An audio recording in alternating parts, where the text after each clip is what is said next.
વડોદરા શહેરના મધ્યમાંથી વહેતી વિશ્વામિત્રી નદી રિવાઇવલ પ્રોજેક્ટનું આજે સરકારના મુખ્ય દંડક અને પાલિકાના પદાધિકારીઓની હાજરીમાં ખાતમુહૂર્ત કરવામાં આવ્યું હતું. વડોદરા મહાનગરપાલિકા દ્વારા ₹62 કરોડ ઉપરાંતના ખર્ચે વિશ્વામિત્રી વાઇબલ પ્રોજેક્ટની કામગીરીનું આજે ખાતમુહૂર્ત ગુજરાત સરકારના મુખ્ય દંડક અને રાવપુરા વિધાનસભા મતક્ષેત્રના ધારાસભ્ય બાલકૃષ્ણ શુક્લ તથા વડોદરા શહેરના મેયર પિંકીબેન સોનીના વરદ હસ્તે વિશ્વામિત્રી નદીના કિનારે મંગલ પાંડે રોડ ખાતે કરવામાં આવ્યું હતું. આ કાર્યક્રમમાં મુખ્ય અતિથિ તરીકે માંજલપુર વિધાનસભા મતક્ષેત્રના ધારાસભ્ય યોગેશ પટેલ, સયાજીગંજ વિધાનસભા મતક્ષેત્રના ધારાસભ્ય કે રોકડિયા, વડોદરા મહાનગરપાલિકા સ્થાયી સમિતિના અધ્યક્ષ ડોક્ટર શીતલ મિસ્ત્રી ખાસ ઉપસ્થિત રહ્યા હતા.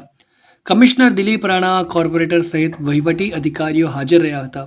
વિશ્વામિત્રી રિવાઇન પ્રોજેક્ટ માટે પાલિકા દ્વારા ₹62 કરોડ 22 લાખનો ખર્ચ કરવામાં આવશે, જેમાં 24.2 કિલોમીટરના વિશ્વામિત્રીના ટ્રેકની સાફ સફાઈ હાથ ધરવામાં આવશે.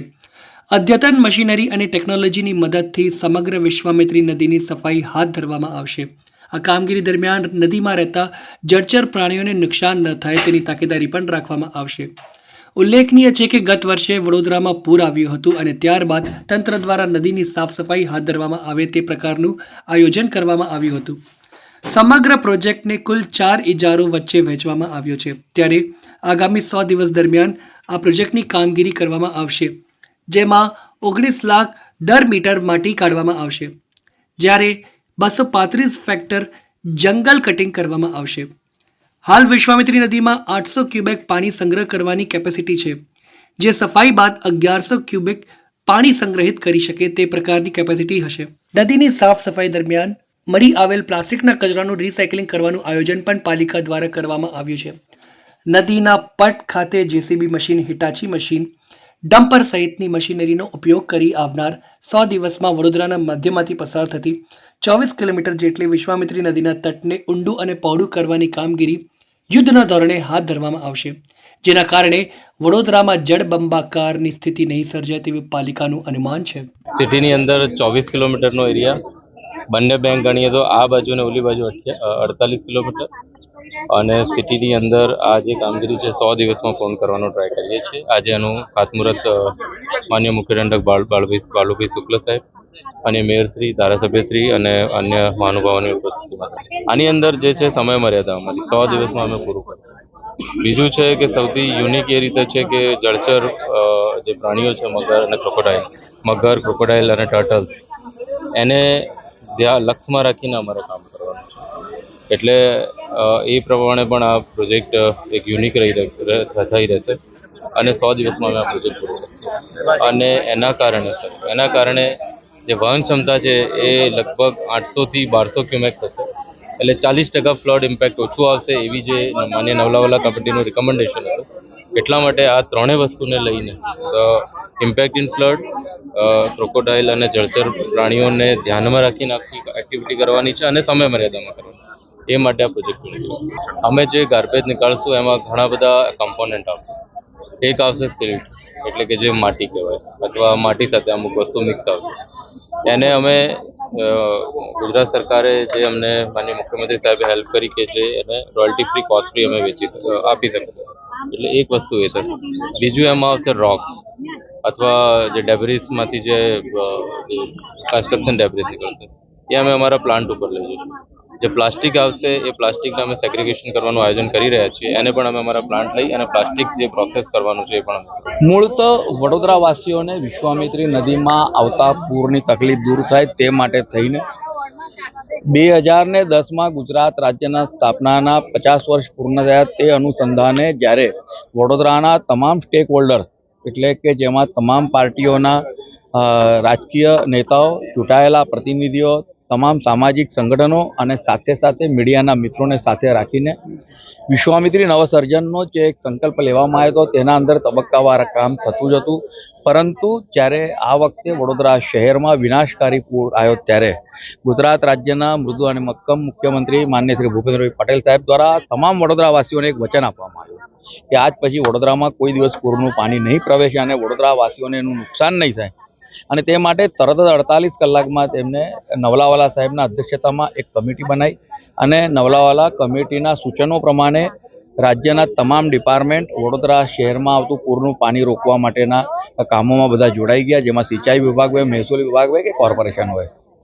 વડોદરા શહેરમાંથી વહેતી વિશ્વામિત્રી નદી 24 કિલોમીટર અને વડોદરાના આસપાસમાં એટલે આવતી અને જતી, જેને આપણે ઢાઢર નદી પણ કહીએ છીએ, એના અંદર પણ લગભગ સિંચાઈ વિભાગ દ્વારા અને કોર્પોરેશન દ્વારા બધે જ કામ ચાલુ છે. અને આજે જ્યારે વિશ્વામિત્રી નદીનું એક ખાતમુહૂર્ત થયું છે, ત્યારે એનાથી 200 કરોડથી પણ વધારે લીટરનું પાણી એકી સાથે વહી જશે અને વિશ્વામિત્રી નદીની જે વહન ક્ષમતા વધશે, તેનાથી આગામી દિવસોમાં કોઈ દિવસ વડોદરા શહેરમાં પૂરની પરિસ્થિતિ નહીં સર્જાય એવો મને ચોક્કસ વિશ્વાસ છે. સમગ્ર વિશ્વમાં એકમાત્ર વડોદરા શહેર એવું છે જેની મધ્યમાંથી સર્પાકારે વહેતી નદી વિશ્વામિત્રી નદી, અને આ વિશ્વામિત્રી નદીમાં જે ઇન્ટરલિંક થયેલી કેટલીક નદીઓના કારણે ચોમાસામાં નવા નીર આવતા વિશ્વામિત્રી નદીમાં સમગ્ર શહેરમાં અને આજુબાજુમાં આવેલા પાવાગઢથી લઈ અને શહેર સુધી દરેક જગ્યાએ જ્યારે જેટલા પણ તળાવ છે આ બધા દ્વારા વિશ્વામિત્રી નદીમાં પાણીનો સતત આવરો થતો હોય છે, જેના કારણે થઈ અને ચોમાસાની ઋતુ દરમિયાન આ વિશ્વામિત્રી નદીનું પાણી શહેરીજનોના જે કહેવાય કે રહેણાંક વિસ્તારોમાં આવી જતું હોય છે.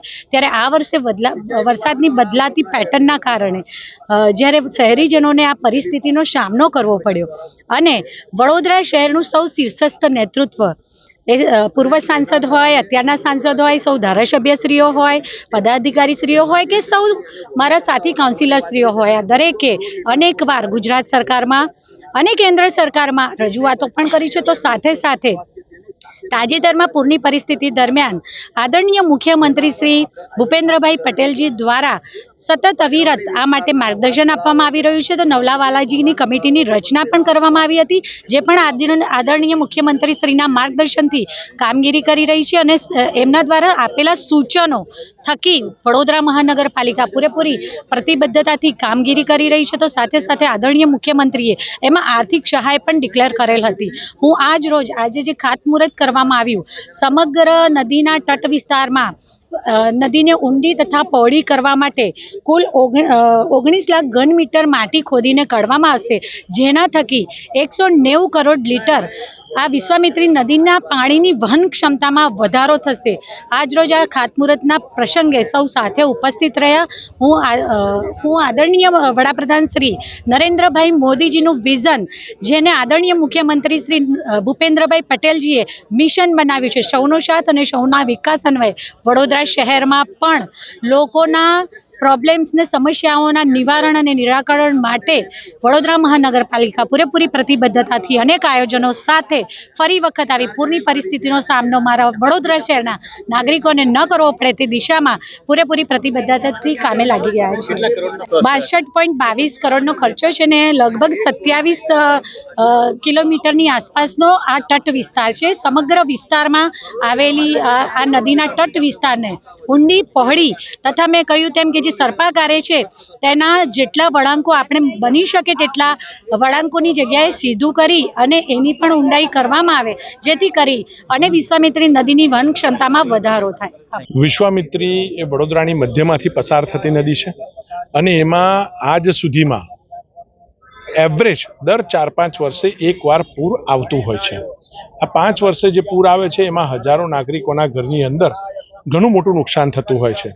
ત્યારે આ વખતે પણ જે ત્રાસદી વડોદરાના નગરવાસીઓએ વેઠી છે, ત્યારે કોર્પોરેશન દ્વારા અને ખાસ વિશેષ રૂપે ગુજરાત સરકાર દ્વારા ગુજરાતના માનનીય મુખ્યમંત્રી ભૂપેન્દ્રભાઈ પટેલ જ્યારે વિઝિટમાં આવ્યા હતા, ત્યારે વિશ્વામિત્રી નદીના આ પૂરના નિવારણ માટે એમને એક સ્પેશિયલ કમિટીનું નિર્માણ કર્યું હતું.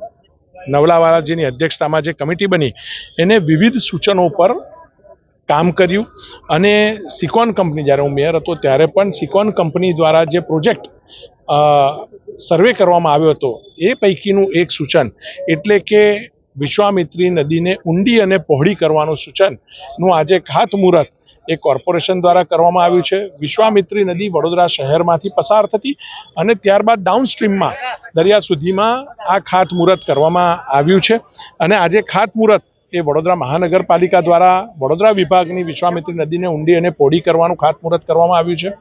અને આ ઊંડી અને પહોળી આશરે 15 લાખથી 18 લાખ ઘન મીટર માટી એ વિશ્વામિત્રીમાંથી નીકળવાની છે, ત્યારે વિશ્વામિત્રીની કેરિંગ કેપેસિટી વધશે અને પૂરની શક્યતાઓ ઘટશે, એ દિશાની અંદર કામ થઈ રહ્યું છે.